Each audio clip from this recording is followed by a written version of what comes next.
Hi, and thanks for joining. If you're new here, I'm Wendy, and this is Nina's Jewels. My husband and I buy things at garage sales, flea markets, thrift stores, just about anywhere we can find things to sell online and flip for a profit. If that's content you're interested in, you're in the right place. Today's video is going to be what sold for May 7th through 13th. Let's get started. The first thing that sold was a pair of Puma Youth indoor soccer cleats. These we got at a thrift store for $8.41, and they sold on best offer for $28 even. Next up was a lot of 12 McDonald's Happy Meal Beanie Babies. They were all out of the package with no tags. We had gotten these, I think, on a couple different trips to the Goodwill bins. We paid $3.99 in total for them, and they sold for $15 even on best offer. We got positive feedback on those.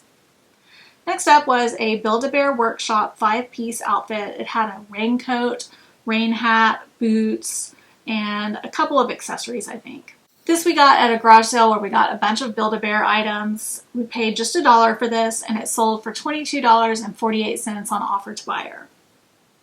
Next up was a women's Croft & Barrow petite medium bubblegum pink short sleeve button-up cardigan sweater. We got this out of a big bulk buy that we did on Facebook Marketplace. We paid just 67 cents for this, and it sold on offer to buyer for $11.98. Next up was another Build-A-Bear lot. This was a 9-piece accessory lot that included all kinds of things: hangers, bibs, bear underwear, and a brush. This we got at that same garage sale for just $1, and it sold on offer to buyer for $17.98. We got positive feedback on that one as well. Next up was a vintage 1970s Tex Tan ivory leather belt.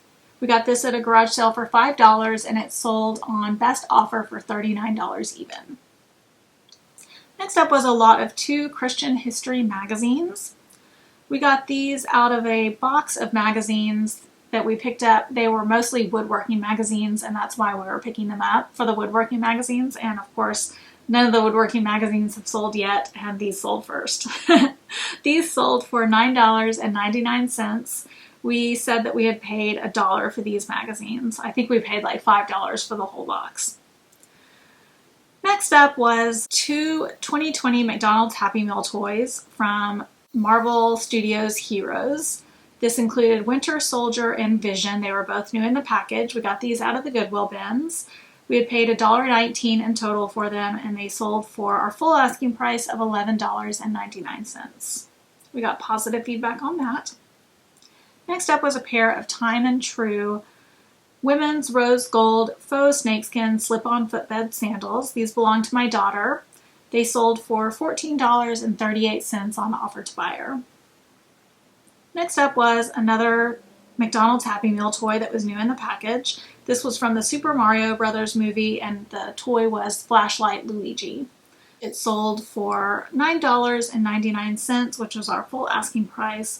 We got this from a family member who had gifted it to us to sell, so we had no cost. Next up was a pair of vintage Nike Air Jordan men's Flight 9 white, black, and red sneakers. They were kind of in rough condition, but they were genuine and everything. We got these at the flea market for $2, and they sold for our full asking price of $42.99. If you found a pair of these in much better condition, they would sell for significantly higher, but these were pretty rough. Next up was a 1977 Heilbronn, Germany street map. We got this out of that big box of maps that we got from that garage sale. We paid just 9 cents for it, and this one sold for $14.99. Next up was a 9-piece lot of blue and white gilded porcelain doll size miniature tea set. We got this out of a thrift store toy bag. We paid just 22 cents for it, and it sold for $13.58 on offer to buyer. I think this was one of the things in the thrift store toy bag that made us pick the bag up, because we do usually sell these miniature tea sets when we have them. So there was probably other things in the bag that made us pick it up also, but the tea set was one of the things that drew us to the bag. At this time, I'd like to pause for a moment and ask you to subscribe to our channel if you're not already. And if you are enjoying this content, do make sure to hit that like button. It really helps out our channel. Thanks so much. Next up was a 2013 Mattel Barbie You Can Be Anything ballerina dancer doll. We got this out of another thrift store toy bag that had a bunch of Barbie-sized dolls in it. We had probably picked it up because it had something like an Ever After High doll or something like that in it, but this doll was also in there and we decided to list it. We had paid $1.08 for it and it sold for $9 even on best offer. We got positive feedback on it. Next up was a Simplicity sewing pattern that we got at a garage sale. We paid 50 cents for it and it sold for our full asking price of $10.99. Next up was another Build-A-Bear outfit. This one was a 4-piece outfit that had swim trunks, a sailor hat, a swim ring, and an eyeglass cord. The swim ring actually had a slow leak in it and we disclosed that. Sold this at a deeply discounted rate compared to the other ones. We got this for just $1 and it sold for $19.99, which was our full asking price. We did get positive feedback on it. Next up was a brand new with tags Petco insulated tote bag. So it was a large tote bag. You could use it for bringing home groceries, that you wanted to keep cool, or, picnic type items, something like that. It was a very nice tote bag. We had gotten it at a garage sale for 25 cents and it sold for our full asking price of $16.99. Next up was 2 of the Maker's Mark Bourbon Whiskey red bandanas. We had gotten those at the Goodwill bins. We paid $2.36 for those and they sold on best offer for $16. Next up was a My Life As, which is the Walmart version of American Girl. This was an 11.5-inch brown interactive posable horse. It had the pink and blue blanket accessory with it, and it worked. It was animated. We had a video showing how it worked.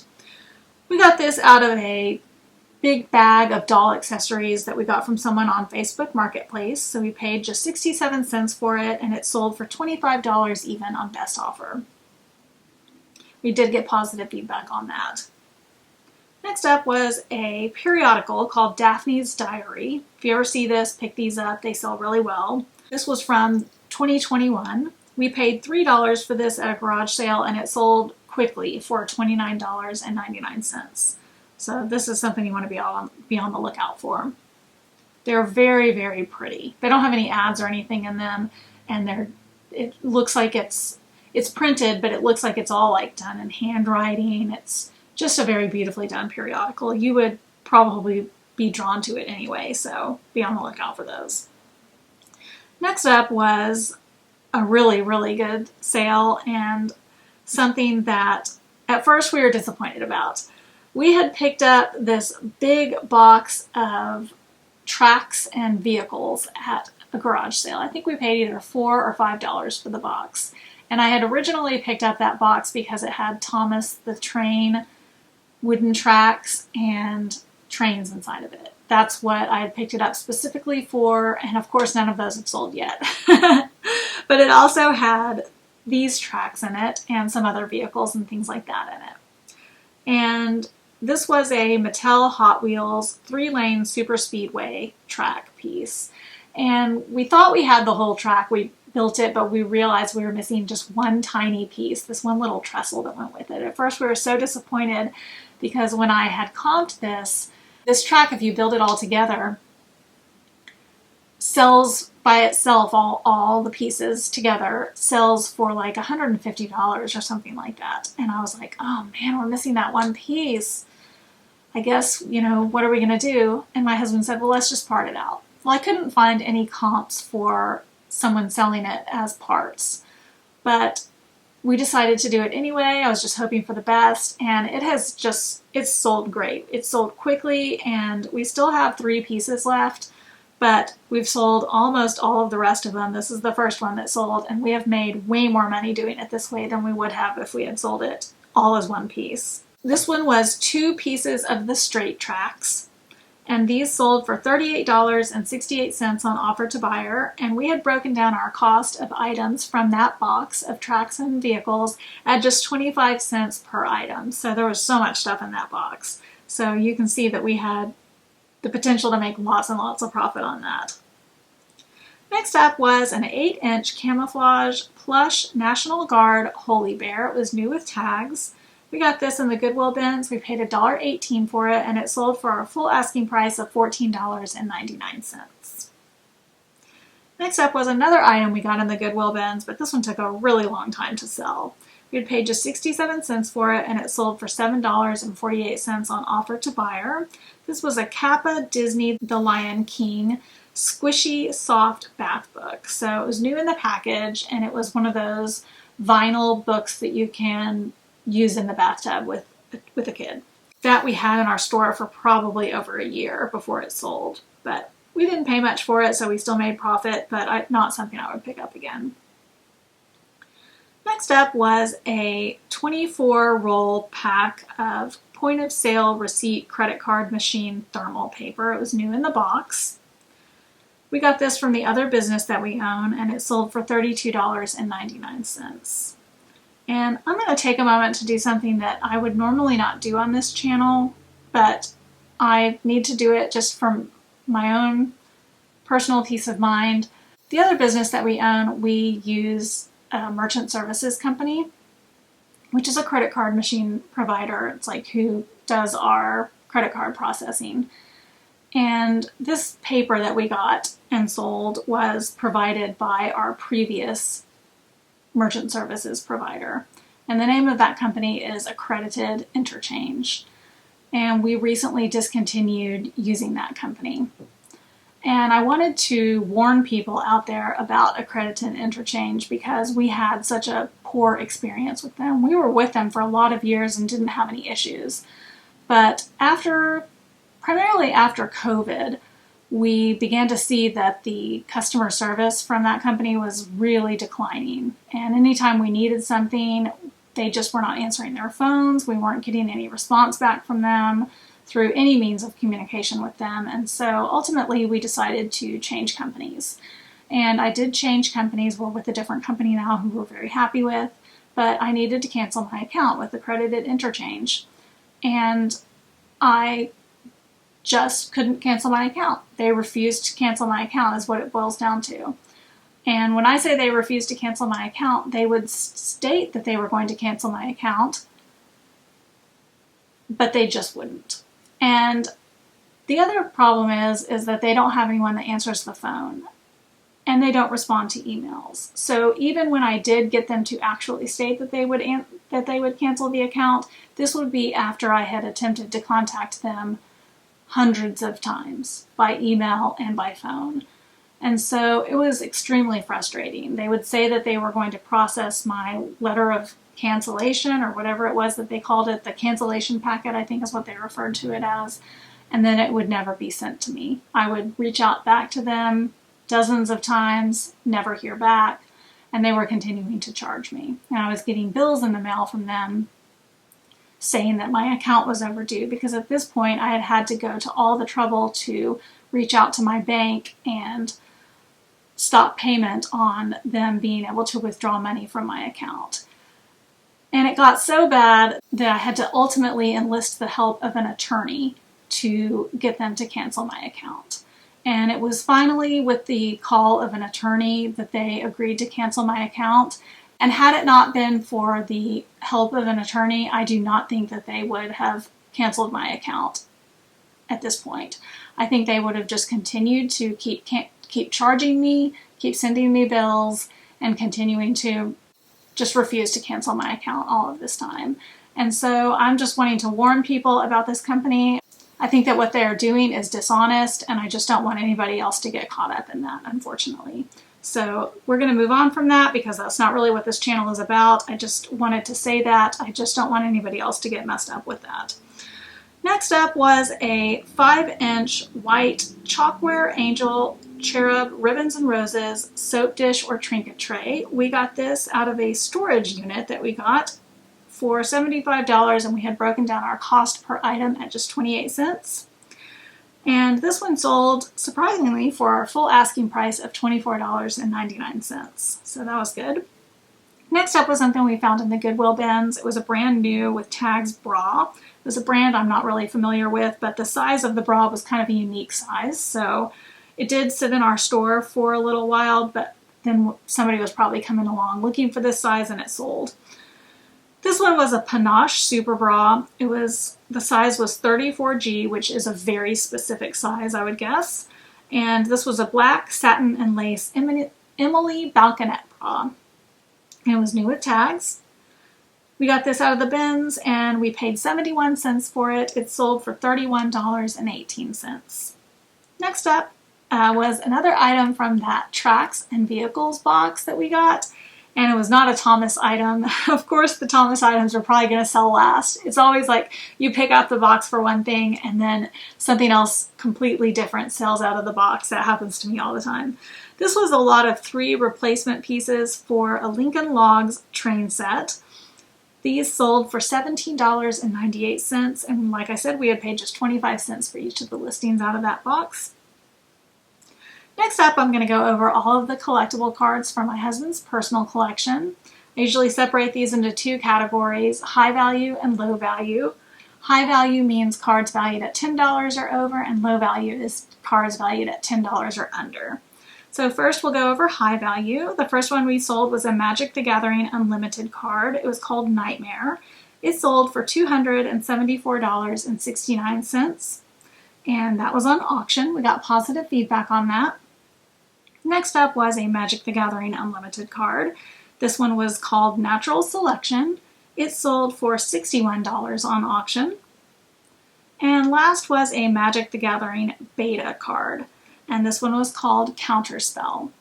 This one sold for $403 and that one was on auction.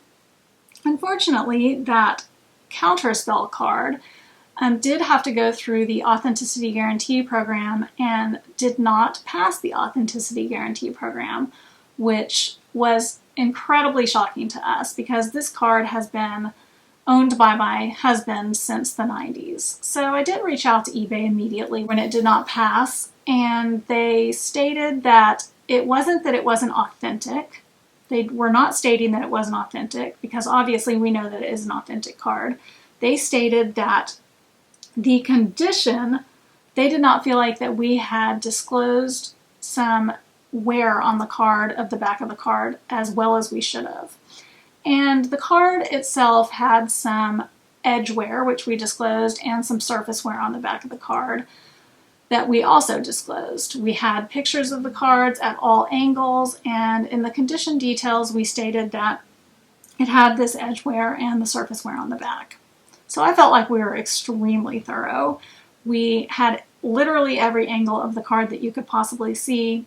And I reached out to eBay and expressed my concern about that. I said, I'm not really sure how we could have been more thorough. We listed this card in MP condition, which there's multiple levels that you can list a card. There's near mint, or there's mint. There's near mint. There's excellent. There's light play. There's moderate play, and then there's heavy play. So we listed this one in moderate play, which is like the next from the worst. And like heavy play would be a card that's pretty trashed. And this card is not pretty trashed. We felt like it was really questionable even putting it in the moderate play category. We considered putting it in the light play category, which would have been the next level up.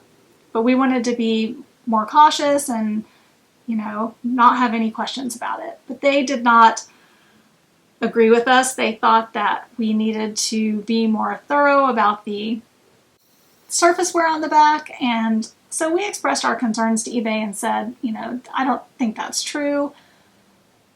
We were very thorough. The eBay rep looked at it from the Authenticity Guarantee program and actually agreed with us. She took the defect off of our account because if you have something that does not pass eBay Authenticity Guarantee, you will receive a defect.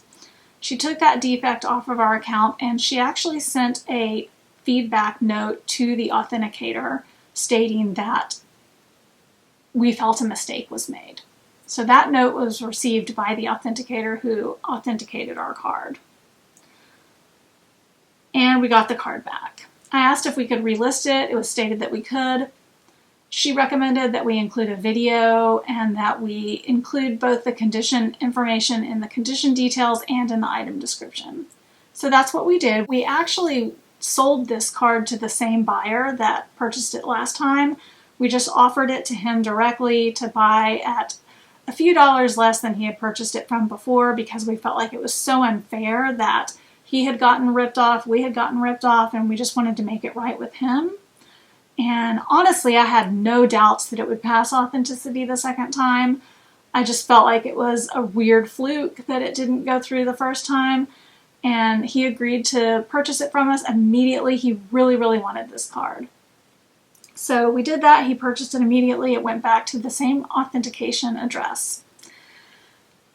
So a few days later, after it was received, it failed again. And at that point, I just knew it had to be the same authenticator. I contacted eBay and spoke to the Authenticity Guarantee Program again and expressed my concerns, spoke to a different person this time, and he stated that, you know, the decision is final, so on and so forth. I said, of course I understand all of that, but I have a bunch of questions. And he said, I'd be happy to help. I said, I would like to know, and can you tell me, did we have the same authenticator as last time? And that question did seem to surprise him a bit, that we would ask that. And so I explained that we had complained about the authenticator last time, and that eBay had passed that complaint on to the authenticator. And so he or she would have received that feedback from eBay stating that we thought that he or she had made a mistake on their authentication. And basically eBay also stated to the authenticator that they thought that he or she had made a mistake. I'm not sure exactly how they worded it, but that's how it was explained to me. And the card that we are selling is a very rare card. It's not a card that's going to come across an authenticator's desk very often. And then our card also has this particular wear on it that would make our card recognizable to an authenticator. So if it's going to come across his or her desk again, they're going to realize it is the exact same card. And so I explained all of that to the eBay rep that I was speaking to, and I said, can you tell me if it was the exact same authenticator? And he looked, he took the time to look, and he said, and I could tell he was quite shocked, he said, yes, actually it was the same authenticator. And so I paused for a moment and I said, okay, in that case, I have concern that it was failed out of spite, basically. And I said, I don't say that lightly, but essentially I worried that they were frustrated that we had complained about them. They were frustrated that we had accused them of making a mistake the first time, and to say, like, I'm going to show you, they failed it out of spite the second time. So eBay said, of course, I doubt that would happen. Our authenticators are professionals. They don't do things like that. I said, yes, but they are human. And I said, can you tell me specifically what about the card failed this time? Because I know what had failed last time. And he said, yes, the authenticator stated that not only did it have the surface wear on the back, but this time they noted a sticky residue on the card. Would you be aware of anything like that? And I said, absolutely not. There was no sticky residue on the card. None at all. So I said, you know, I can't really speak to that until it comes back. The card comes back, but I can tell you that when we listed it, there was no sticky residue on the card. So at that point, we ended the conversation. We at this point had a defect on our account, because when you have something go through authenticity guarantee and it comes back, you have a defect on your account. So we got the card back and I inspected the card, which I have here. So I'm just going to show you guys what we have here, just in the event that eBay ever watches this video, which I doubt they will. We're just going to pretend like they're going to watch this video, because I have to do this also for my peace of mind. But here is the card that we got back from eBay. And this is the exact card that we sold. We verified it. This is in a top loader. They didn't send it back to us in a top loader, but we put it back in a top loader. And then It's in a penny sleeve. Here's the back of the card. Or the front of the card, actually. I don't know if I can get it to, there we go. And I have a tissue paper here because I just want to show that it's not sticky. Nothing's sticking to it.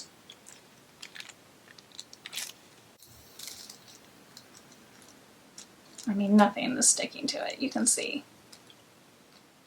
Okay, here is the back of the card. This was where they stated that there was an issue. The first time it didn't pass, they stated that it was because of this slight surface wear, which we disclosed, which is why we had listed it as an MP, not an LP or anything like that, but it's right in here. That's what they had taken issue with the first time it didn't pass. So there's no stickiness on the back. This will not stick to it at all. I mean, it just won't. There's just no stickiness on the card. I don't know what they're talking about at all. My hand's not sticking to it. No stickiness. So what they're talking about is absolutely beyond me. I'm so incredibly frustrated that they basically ripped us off of $400 twice, and we have no recourse. So let me know if you've had any kind of similar experience with the Authenticity Guarantee program and how you would handle it. We did speak to the Authenticity Guarantee program department one more time. I called them back to let them know that there was no stickiness on the card and that I wanted to reinforce that I really felt like the authenticator was dishonest and potentially abusing their position based on our feedback the first time that we had sent the card in and complained about them, and that I asked if there was any way we could avoid using this authenticator. I was told that we could not, that they just randomly give authenticators and all of their authenticators are professional and we can expect to, have professional results from every authenticator. But I did very firmly express my concern over this particular authenticator and the results that we had received on this card. They said, oh, of course you can relist it again. We recommend that you relist it in the HP category, which we're not going to do. We would make less money on this card, and this card is not HP. So what we've decided that we're ultimately going to do is have this card graded ourselves through, a professional grading company. But anyway, I'm trying to let it go. It's extremely frustrating. But like I told the eBay Authenticity Guarantee program, it's not that we lost the $400 twice even so much. It's that when something like this happens, what does that buyer now think about us? That buyer now thinks that we are misrepresenting our product. They've completely lost faith in us. And if they're, on a message board or talking to somebody else in the community that buys these cards and letting them know that this is the experience that they had with our company, that then is the information that's out there about Nina's Jewels and magic cards. And that's what the eBay Authenticity Guarantee program has done to us in this case. And the information that they've provided to our buyer is just simply false. So we have never had a bad experience with the eBay Authenticity Guarantee program until now. But this week, actually, we will have probably 2 more cards going through the program. And then next week, we'll also have more cards going through the program. So I guess we'll wait and see what happens. One of the cards that we had to mail went back to that same authenticator address.